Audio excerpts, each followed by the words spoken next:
your boy Meliodas. We back with a brand new video, and today I'm going to be ranking the Demon Slayer Hashiras based off my personal preference. Which one are my favorites? Which ones suck? Yada yada yada. You get the point. I'm not ranking them based off strength because we already know he's the GOAT. He's the GOAT. She's trash. Mid. You feel me? So I'm gonna be ranking them based off personal preference, how well I think they're written, yada yada yada. As I said, you get the point, and let's get straight to it.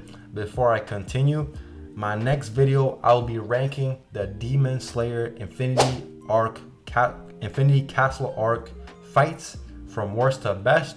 So stay tuned. That video will probably come out next week or at earliest later on in this week. Anyway, let's get straight to it. So first we got our boy Muchiro.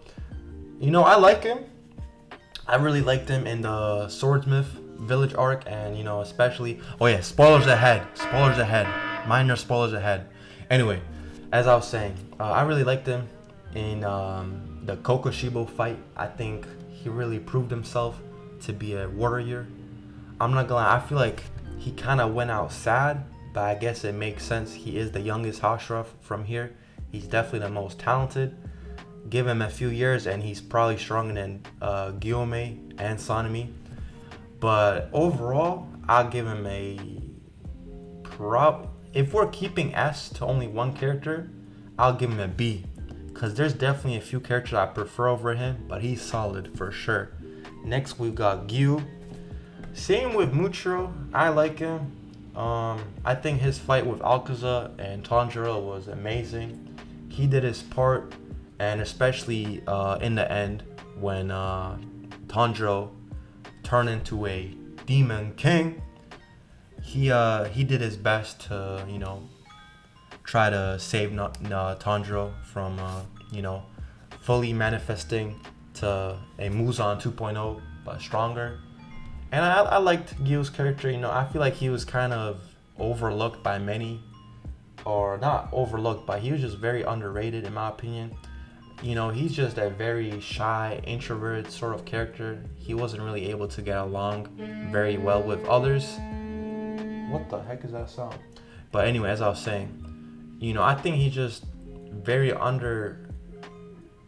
do you call it? Like underappreciated, understood, non-understood. Yeah, he wasn't very understood by others. I feel like he tried to, you know, show kindness to Sanemi. I think that was only like a anime only scene when he like talked about his favorite food that he learned from Tanjiro.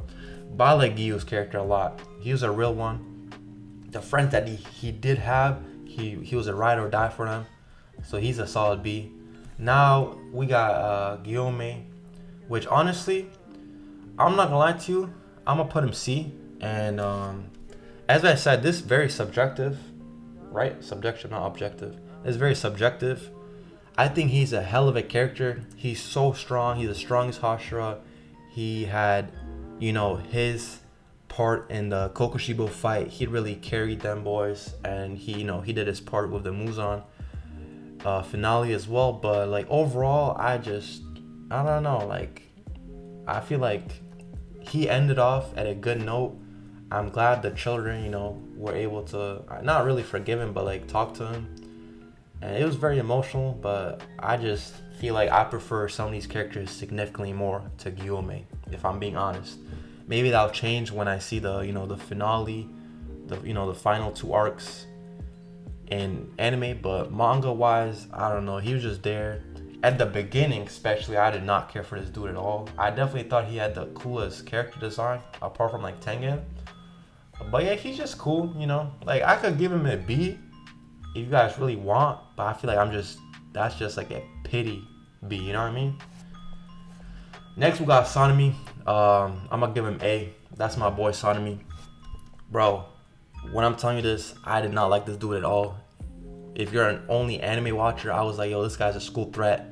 Like, yo, pack him up, close the schools and everything. Like, I did not like him at all. But when I finished reading the manga, like, yo, this guy is one of the best characters. He's definitely top 3 Hashira for me, strength and favorite. This guy is the MVP in my opinion. Like, bro, his whole backstory, and especially his relationship with Genya.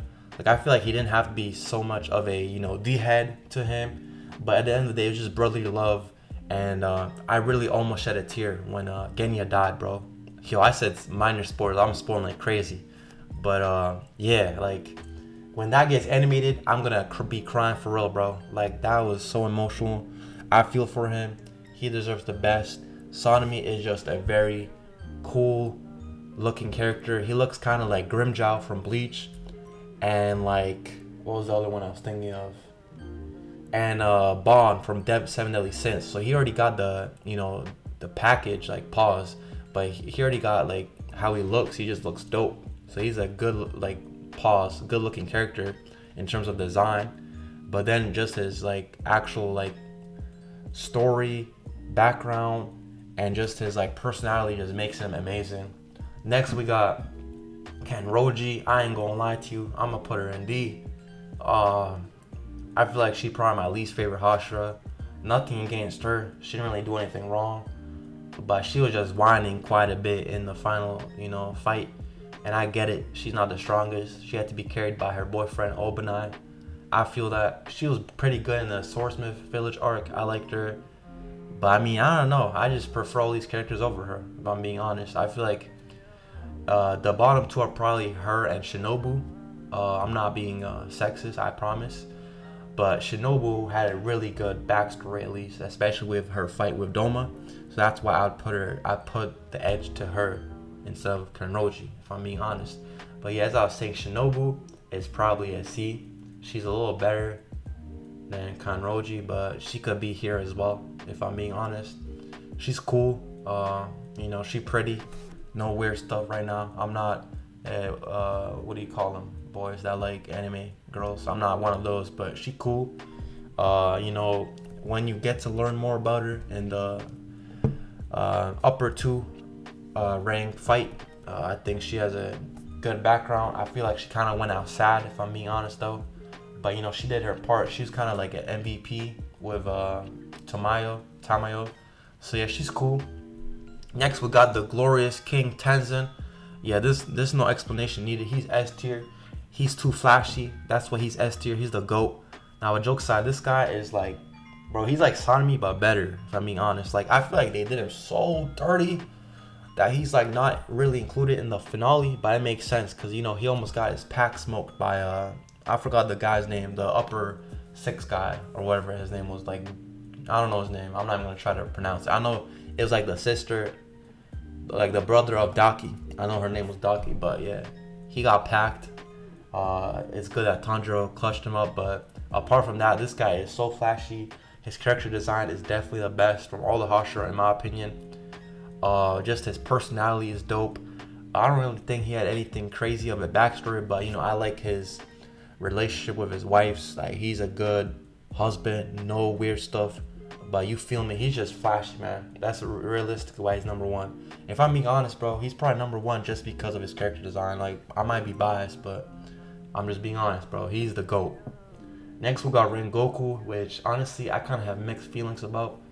I think in terms of his like in terms of plot and what he did for Tanjiro, he did a lot for him. But at the same time, like, from all these characters, like, we probably know I don't want to say we know the least about him, but he kind of had the least amount of screen time, apart from like Shinobu or something. He was cool, but if I feel like what I'm probably gonna do right now is I'm gonna put Gyome here, and I'm gonna put Rengoku here. And I know a lot of people's favorites is probably Rengoku, and don't get me wrong, that fight with Akaza was crazy good. Like, it was really good. I liked his relationship with his father and all that. That was like a nice story. I really enjoyed that, but if I'm being honest, I feel like the main reason he's so low down here is because he just died. Like, he was the first Hashira to die, right? Yeah. And he just got packed up too quick. And although he had a lot of impact later on, especially with that fight with Akaza against Tanjiro and Gyu, like, I mean, he's still dead. So, like, you know what I mean? And, like, this is a weird analogy. And I mean, I'm just yapping, bro. But I'm just back. I'm just happy to be back on YouTube, bro. We're going to be consistent, at least one video every week. But basically, this analogy that I'm about to say is, imagine you had a parent, like you had two parents, right? And your dad dies at the age of 2. Like, that is very sad, and you're gonna miss him, but you barely got to really know him, right? So that's how I feel about Rengoku. Like, he's a cool looking character, he's dope, but I mean, he died too quickly, so I wasn't really able to develop that relationship too well with him. And I feel like that's also why these two characters are bottom here. I mean, I'm kind of being a hypocrite with Tengen, because I feel like later on they just threw him aside, but man, he's Tengen, he's flashy, so it's different rules apply to him. He's different. But I feel like I was gonna say something else, but I'm just yapping. Oh yeah, I remember what I was gonna say. Also, my only problem with Rengoku, I know like his whole character is about like being positive and like helping the weak people, like, you know, people that are weaker than him, as he was gifted a gift. I guess he was gifted being strong.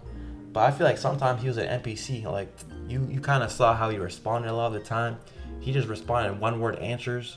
I don't know if that's just like how they wanted to make him look like, but they made him look a bit like an NPC. I'm not gonna lie to you, but that's not really the reason I put him down here, you know.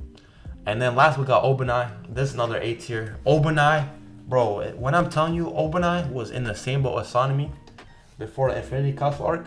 Like, I really thought this guy was trash. I didn't really care much about him. I just knew he was simping for Kenroji. And even during the Infinity Castle arc, another spoiler, bro. I'm just spoiling like crazy.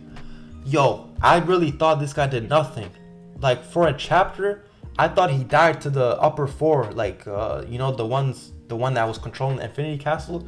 I really thought he got bodied by her, and like she died too. But later we found out that, you know, Tamayo's like boyfriend, I don't know, that guy, he saved them. Bro, when I'm telling you, this guy was really the MVP in that finale fight, man. Obviously, you know, everyone's gonna say Tanjiro, Tamayo, whatever. I really think this guy like carried that fight with the Muzan finale. Like, this guy really did his part. You know, he was able to activate that red blade. Yeah, I'm just spoiling like crazy. But yo, he really did his part. I really thought he redeemed himself, especially from what I thought was going to be his ending. I really liked his backstory too. It was sad. It got me my feels. He's a cool looking character too. He got a unique design. I mean, you see his different eyes. He's dope. And yeah, this is probably my list. My top 3 Hashira are definitely Tengen, Sanemi, and Obanai. I wouldn't change that by no means. And then I would say I like these characters quite a bit after that. And then these 3 are definitely my least favorite. No offense to them. I think this is a pretty good list to me. Let me know down below what you think. And till next time, peace.